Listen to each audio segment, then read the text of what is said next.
Now I'm joined by Broadford manager Jimmy Browne. Jimmy, there was something special about that, I think, that final whistle. It was such a transformation from intermediate champions last year, quarter-final of the senior hurling championship this year. Huge win. It's an important win, I suppose, from the club's point of view. Yeah, intermediate champions last year, but there's no doubt since we started out at the start of the year, there's a huge commitment, there's a huge love of hurling in this team, there's a huge work ethic in this team, and it was only a matter of time before we actually got to show that on the field.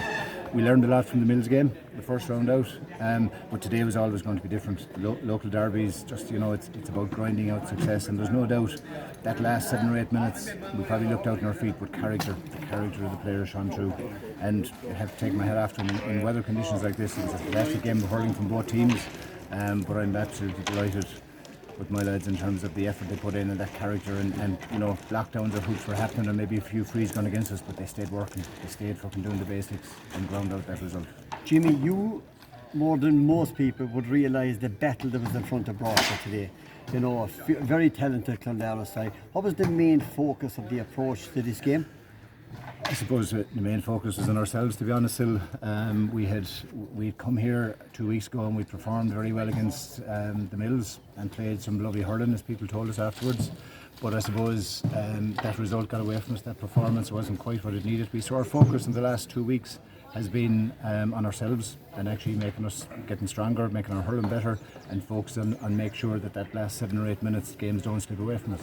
Now, very hard to do, and it certainly worked to our advantage today, but you'd have to take your hats off to Clonlara. They kept working, they put us under savage pressure, but again, the character of that Broadford team, absolutely incredible, and it was great to see it coming through in the end.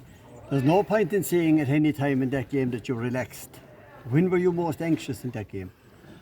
I think from the time we pulled up at the Cloister gate coming in there, I suppose being from Clonlara, there would have been an extra layer, I suppose, from my point of view. I'd know a lot of those lads. I coached them at underage. I've always been involved with the senior team back in 17 and 18, 16 and 17. And I just knew that not alone the battle was going to come, but that the hurling, the quality of hurling that Clonlara team are capable of producing, and we were going to have to be absolutely at our best today. And it went down to, a puck of the ball at the end of the day was all that was between us. The spirit on the team, I think that showed as much as anything else on the field. Yeah, I think the belief, in intermediate champions traditionally, I suppose, they carry a little bit of an underdog tag, but I think that the belief that this team are now beginning to show in themselves and how they play the hurling and how much they want to play a particular type of hurling, and that came through again today. Stayed working to that system and that structure and that process, and then 50-50 balls, 60-40 balls had to be won, and they just had the character and the courage to go and win it, and the belief in each other. Finally, Jimmy, how sweet is it to see Broadford in that hat for the quarter-final? I suppose in terms of the scheme of the year, Sale, and the way the year has gone, the sweetness is we're still hurling. With everything that's going on from a public health point of view, being able to go out and work with players like this and to build on that character and the community spirit that sits there, that's actually all that's important at the moment. It's a bonus, we're in a quarter final, it's another step. We set out 5 steps at the start of the championship when the structure was announced that we had to take. This is another one we have to take in front of us, and we'll take that as it comes. Absolutely. Jimmy, well done today, and thanks for joining us. Thanks, Sil. Thanks, Jimmy. Thanks.